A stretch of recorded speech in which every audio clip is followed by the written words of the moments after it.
Assalamualaikum dan selamat sejahtera. Kita jumpa lagi dalam penerangan part 2 bagi top 15 extension in bracket. Okay, sebelum ni kita dah cikgu dah bagi penerangan sebanyak 8 extension. Kita ada lagi 7 extension yang belum kita bincangkan. Kita akan lihat satu persatu extension yang seterusnya dalam bracket. Yang terbaik yang kita boleh gunakan dalam menyiapkan kerja khusus kita.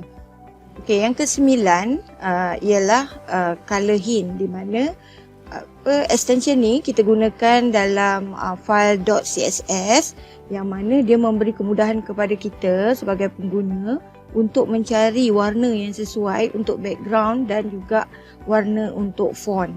Okay, kita tak perlu hafal pun nombor kod bagi color tu ataupun nama bagi color tu. Kita cuma perlu type perkataan color dengan titik bertindih dan warna serta nama color tu akan terpapar di paparan skrin.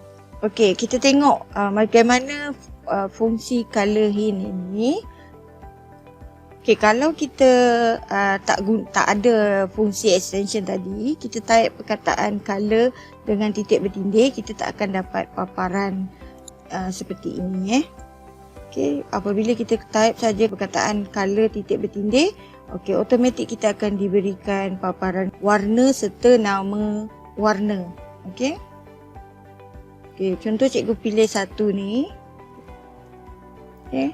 Bila kita halakan, kita akan nampak warna yang kita dah pilih tu. Okay. Extension seterusnya, bracket color picker. Okay, bracket color picker ni memudahkan kita sebagai pengguna untuk memilih warna background dan warna font juga, tapi dengan cara macam tadi kan, pilihan color ni kan tak berapa banyak. Jadinya untuk fungsi bracket color picker ni, kita boleh dapat warna yang lebih banyak dan juga berdasarkan tone. Kita akan dapat pilihan warna yang lebih banyak dan juga mengikut tone, ikut tona yang kita nak. Okay. Dengan hanya kita type perkataan color titik bertindih, kemudian tekan Ctrl Alternate K serentak, kita akan dapat paparan warna. Okay, kita cuba sekarang. Okay, contohnya, cikgu buat macam ni. Cikgu type titik bertindih, kemudian cikgu tekan Alternate K. Cikgu tak akan dapat apa-apa kan? Sebab kita belum install lagi. So, sekarang kita try install. Kalau kamu belum ada, seperti biasa, kamu pergi dekat available. So, macam cikgu dah ada. So, cikgu enablekan saja. Okay, kita tengok fungsi tu macam mana. Okey, type titik bertindih, kemudian tekan Alternate K. Okey, nampak tak? Okay, so kita dah nampak paparan color yang kita nak. So kita boleh scroll lagi, kita nak pilih color warna apa. Contoh biru, merah. Kita boleh tarik macam ni. Dan juga kita boleh dapatkan tone warna yang kita nak.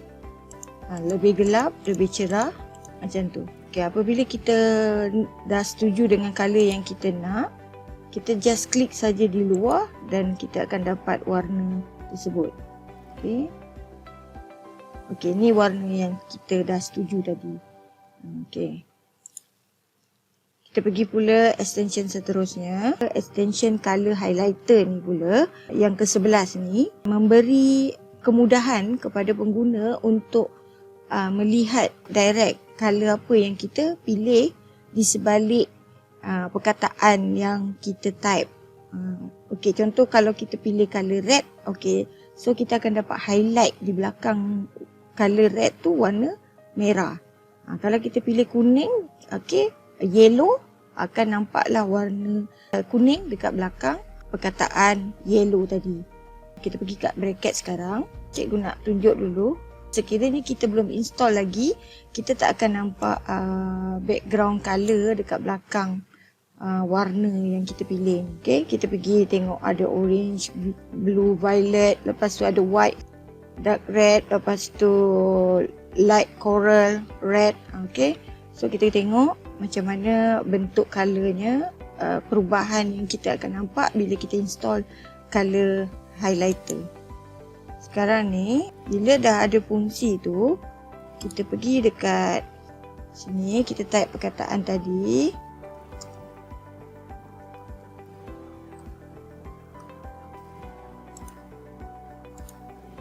Okey, baiklah. Sebaik saja kita install, kita akan nampak paparan color di belakang kita punya warna yang kita pilih. Contoh kalau kita pilih background colornya orchid, so warna tu akan di highlight dengan warna tersebut. Jadi senang, kita dah tahu dah warna orchid ni warna dia macam ni. Dia dah highlightkan siap-siap. Jadi senang kita dah nampak setiap satu color yang kita pilih mempunyai warna. Okey. Satu lagi cikgu tambahlah sebagai mata tambahan, kita perlu install juga sekali sebab fungsi dia hampir sama. Jadi cikgu galakkan kamu install juga sekali, tapi cikgu tak masukkan dia dalam top 15. Cikgu minta kamu installkan sekali CSS color marker. Okey, cari CSS color marker, kamu install, pergi dekat available dulu, kemudian kamu install. Okey, sebab dia membantu juga untuk highlight ni, lebih mudah untuk dia mencari color dan kemudian mencantumkan fungsi, menjadikan fungsi color highlighter tu lebih baik lah. Fungsi extension yang seterusnya yang kita boleh gunakan, namanya adalah zoom wheel. Bila kita menggunakan extension zoom wheel, kita dapat besarkan saiz font dan mengecilkan saiz font. Sebenarnya ada cara manual yang boleh kita gunakan untuk membesarkan dan mengecilkan font, iaitu dengan cara menekan Ctrl plus untuk membesarkan font dan Ctrl minus untuk mengecilkan font.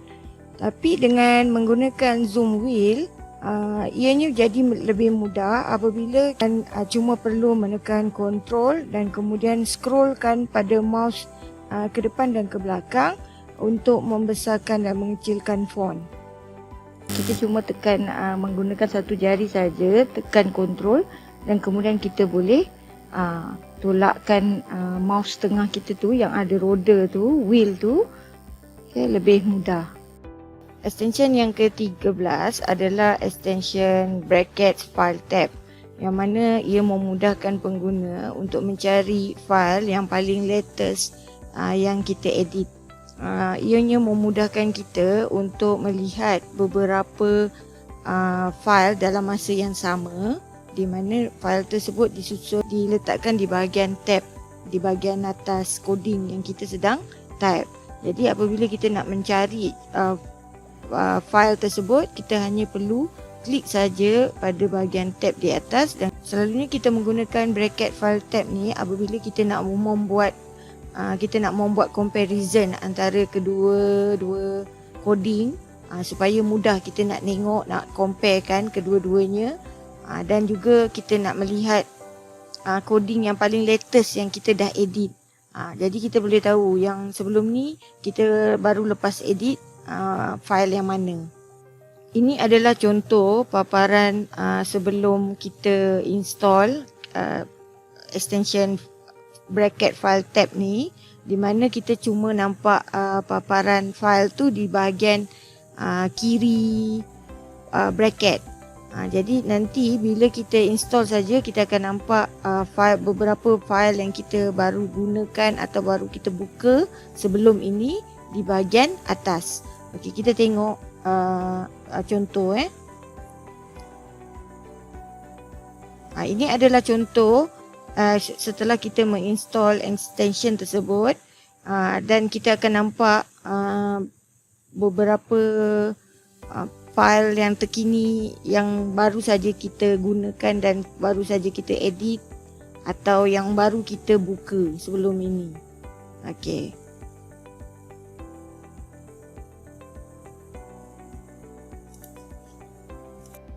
Extension yang seterusnya iaitu extension yang ke-14. adalah No Distraction Advanced, yang mana kita boleh menggunakan extension ni untuk kita dapatkan paparan full screen. Okay, ni sesuai untuk laptop atau komputer yang mempunyai paparan yang bersaiz kecil, supaya apabila kita nak type coding tu nanti dan juga coding yang kita nak edit, kita tak akan terganggu dengan paparan selain daripada coding yang kita nak type.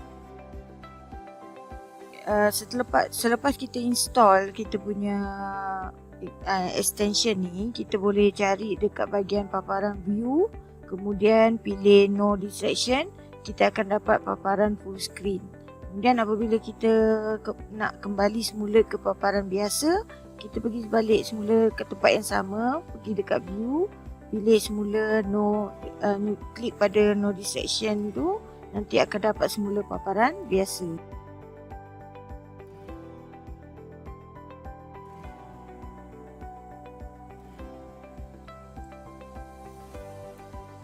Yang seterusnya pula adalah HTML comment button. HTML comment button ni membolehkan kita sebagai pengguna untuk menukar perkataan coding atau coding yang kita type tu menjadi komen. Bila kita gantikan coding ni kepada komen, tak akan diambil kira sebagai coding. Jadi bila kita run, yang komen tu tak akan diambil kira lah. Cara kita nak tukarkan coding tu kepada komen, kita perlu install dulu. Kemudian apabila kita dah nampak tanda extension berbentuk seperti dialog ni, kita klik saja. Kita highlight dulu kawasan yang kita nak tukarkan sebagai komen, kemudian kita klik pada button dialog tu yang berbentuk dialog tu, automatik coding akan bertukar kepada komen. Okey. Itu dia keseluruhan 15 extension kita akan gunakan sepanjang kita menyiapkan kerja khusus. Sebelum tu kita kena highlight dulu, ada beberapa perkara yang kita perlu ambil berat sebelum kita nak menyiapkan kerja khusus kita, iaitu yang pertama, pastikan setiap kali kita dah siap type coding, sebelum kita nak run kita punya coding, kita perlu save all dulu, kemudian barulah boleh pergi ke paparan barulah kita boleh pergi ke localhost. Lepas tu bila kita dan apabila kita ada masalah beberapa kali kita edit tapi tak berjaya, kita perlu pergi dekat history, kemudian kita klik clear browse dan barulah untuk dapatkan live preview. Okay. Iaitu dengan cara kita pergi dekat history, kemudian kita klik clear browse. Selepas klik clear browse, barulah kita type localhost dan barulah kita akan nampak perubahan pada hasil paparan coding. Itu saja, diharap penerangan cikgu jelas tentang bracket ni. Lepas ni kita akan terus kepada menyiapkan coding kita. Assalamualaikum warahmatullahi wabarakatuh.